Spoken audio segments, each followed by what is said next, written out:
Please उनका स्वागत करें और शुरुआत बस हो जाए हमारी आज की बातचीत की।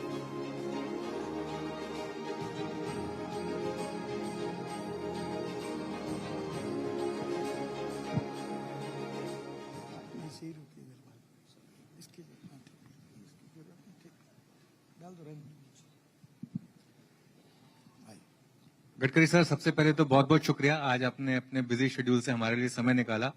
और आप सब लोग एक चीज तो मानेंगे कि रियल एस्टेट इंडस्ट्री जो आज इतना अच्छा कर रही है, जो आज आप इस रेट पे अपार्टमेंट्स बेच पा रहे हैं, उसका एक सबसे बड़ा कारण है जो इंफ्रास्ट्रक्चर इस देश में पिछले कई सालों में गडकरी जी की लीडरशिप के अंडर हुआ है। तो एक स्टैंडिंग ओवेशन हो जाए जरा गडकरी जी के लिए, प्लीज, आप सबकी तरफ से।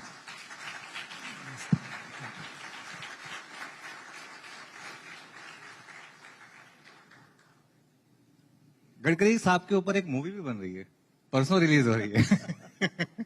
गडकरी है पिक्चर का नाम, और द हाईवे मैन के तौर पे आपको जाना जाता है गडकरी साहब।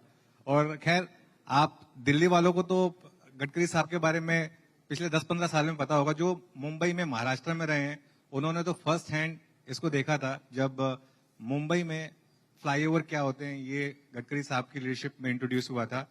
और जो मुंबई पुणे एक्सप्रेसवे बना, और पहली बार हमें लगा कि हम भी वर्ल्ड क्लास हाईवेज बना सकते हैं। तो गडकरी साहब, बड़ा सवाल ये कि अभी तो ये जर्नी शुरू हुई है, आपकी लीडरशिप में भारतमाला, सागरमाला, भारतमाला 2, काफी प्रोजेक्ट्स चल रहे हैं। क्या प्रोग्रेस है इस समय और क्या आपका विजन है? देखिए, किसी भी देश के इतिहास में उनकी इकोनॉमिक ग्रोथ ही बहुत महत्वपूर्ण होती है। और इकोनॉमिक ग्रोथ जो होती है वो इंडस्ट्री से होती है, ट्रेड बिजनेस से होती है, एग्रीकल्चर से होती है। और एग्रीकल्चर, ट्रेड, बिजनेस और इंडस्ट्री अगर हम लोग शुरू करना चाहते हैं जिससे कैपिटल इन्वेस्टमेंट आती है, तो इसके लिए हमको water, power, transport and communication, 4 infrastructure चाहिए।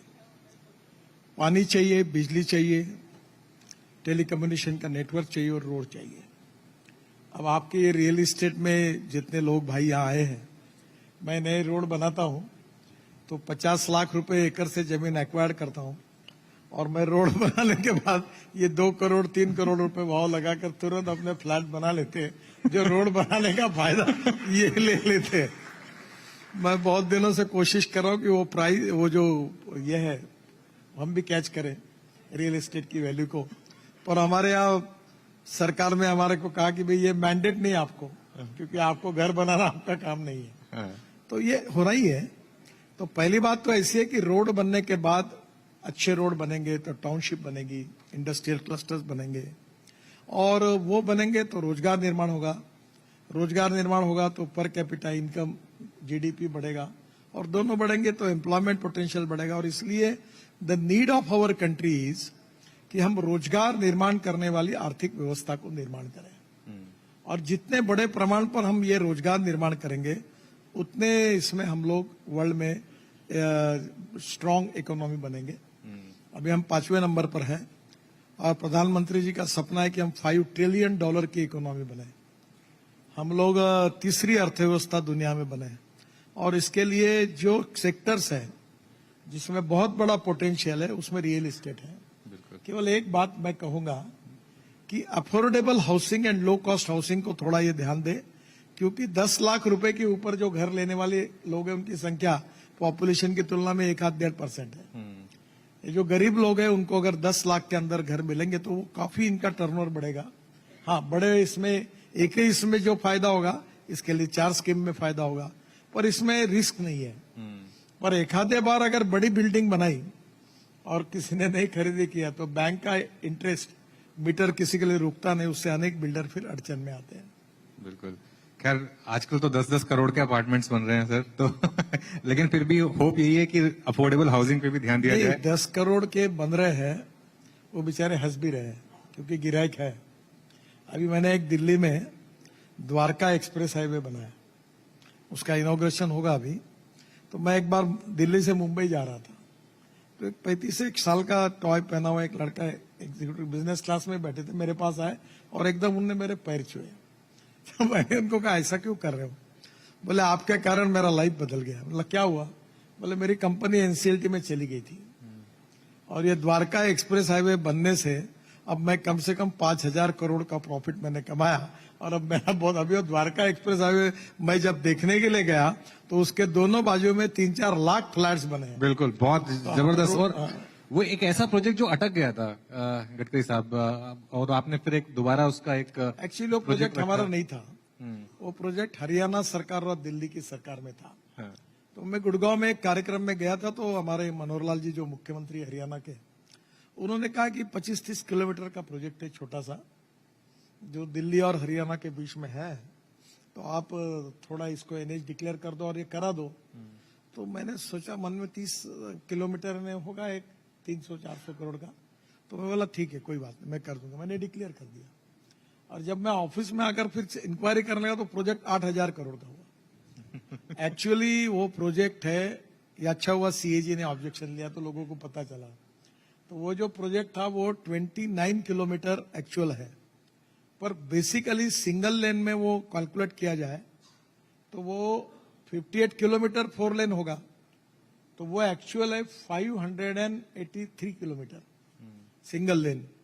उसमें टनल्स है, काफी बड़ा प्रोजेक्ट है। जहां से आप ये जो UR2 से जाएंगे द्वारका एक्सप्रेस हाईवे, तो शिव मूर्ति की तरफ हमने रोड के अंदर में 8 लेन की टनल बनाई है। ऊपर में 8 लेन, नीचे में 8 लेन, बाजू में 4-4 सर्विस लेन, उसके ऊपर में फ्लाईओवर। और अभी एक डायरेक्ट वहां से बसंत विहार भी टनल बन रही है और डायरेक्ट T3 पे जाएंगे आप। तो जो पेरिफेरल रोड से एयरपोर्ट जाने के लिए 1.5-2 घंटा लगता था, अब वो 20 मिनट में होगा। तो नेचुरली वो प्रोजेक्ट बनने से वो पूरा एरिया डेवलप हो गया। बिल्कुल। गडकरी साहब, इवन जो नागपुर वाला जो हाईवे बना है, जो बन रहा है, वो भी काफी मतलब शानदार बन रहा है। और एकदम अब ऐसे हाईवेज बन रहे हैं इंडिया में जो यूएस के कंपैरिजन में देखे जा सकते हैं। नहीं, ये एक तो सबसे इम्पोर्टेंट चीज है कि हम लोग ग्रीन हाईवे बना रहे हैं। ग्रीन हाईवे का मतलब ऐसा दिल्ली से कटरा, ये एग्जिस्टिंग रोड ही नहीं है। हम लोग पूरा 8 लेन नया रोड बना रहे हैं, जिसमें दिल्ली से अमृतसर 4 घंटे में, कटरा 6 घंटे में और श्रीनगर 8 घंटे में होगा। तो ये जैसे दिल्ली से मेरठ, ये एग्जिस्टिंग हाईवे को हमने एक्सटेंड किया है। पर दिल्ली से मेरठ भी पहले 3.5 घंटे लगते थे, अब 45-50 मिनट में लोग जा रहे हैं। मैं मेरठ गया था तो लोग मिले कि आजकल हम कैनॉट प्लेस पे आइसक्रीम खाने के लिए यहां से जाते हैं। तो टोटल इकोनॉमिक्स बदल गया। अभी दिल्ली से देहरादून हमारा दिसंबर तक पूरा हो जाएगा 2 घंटे में, और दिल्ली से हरिद्वार 1.5 घंटे में। तो अभी तो 9 घंटे लगते। अभी हमने एक अच्छा रोड बनाया दिल्ली से लुधियाना। हमारा रोडर लुधियाना से हम लोग मनाली जाएंगे और हिमाचल में, तो दिल्ली से मनाली जाने के लिए 15-16 घंटे लगते हैं। अभी 7 घंटे में दिल्ली से मनाली आप गाड़ी पे जाओगे।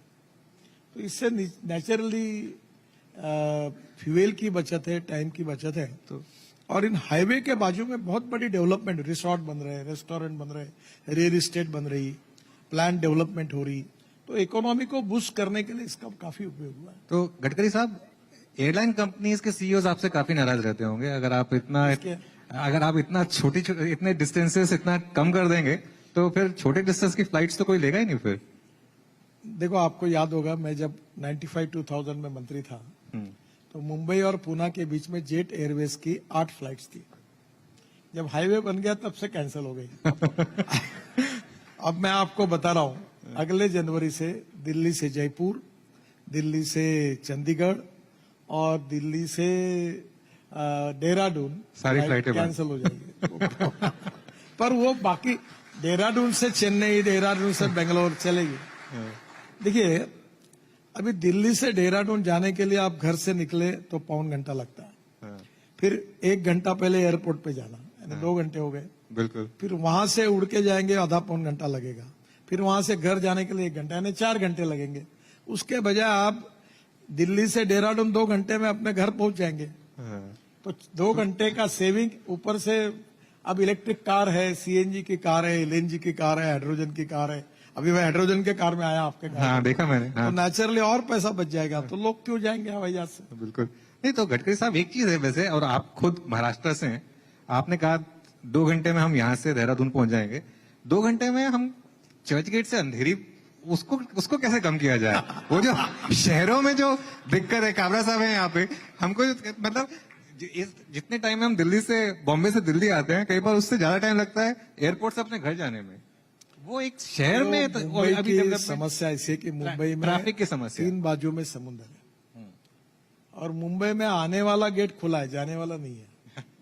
आखिर मुंबई की भी कोई मर्यादा है। दूसरी बात, ये वर्ली बांद्रा सी लिंक प्रोजेक्ट मैंने बनाया, तब मैंने इसको विरार तक तैयार किया था प्रोजेक्ट, और ये जो अभी बन रहा है, ये जो उरन की तरफ जाने वाला एलिवेटेड रोड समुद्र से, तो ये भी मेरे समय का ही हमने प्लान किया था, परमिशंस ली थी, ट्रांसफार्मर ली।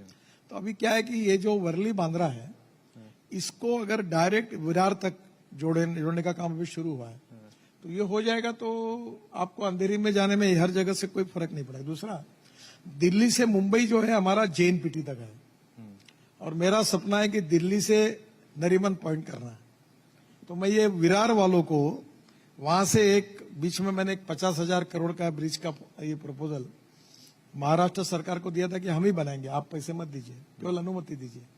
तो वो अभी विरार तक आ रहे हैं, उसके बाद हम उसको जोड़ेंगे, तो डायरेक्ट दिल्ली से नरीमन पॉइंट जाएंगे। तो ये जो समुद्र में बन जाएगा, तो इससे काफी रिलीफ हो जाएगा।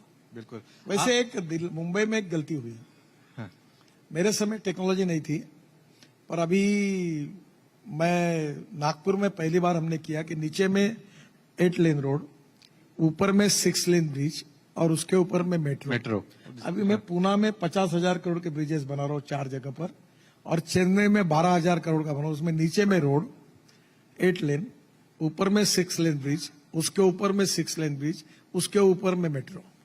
तो अब मुंबई में ये अगर करते हैं, तो जैसे ये मेट्रो की कॉस्ट और ब्रिज की कॉस्ट करेंगे, तो ये दोनों मिला के 200 करोड़ होती होंगी, तो ये डबल करने से 125 करोड़ में होती है, और एक ही पिलर पर होता है वो जो डिजाइन तैयार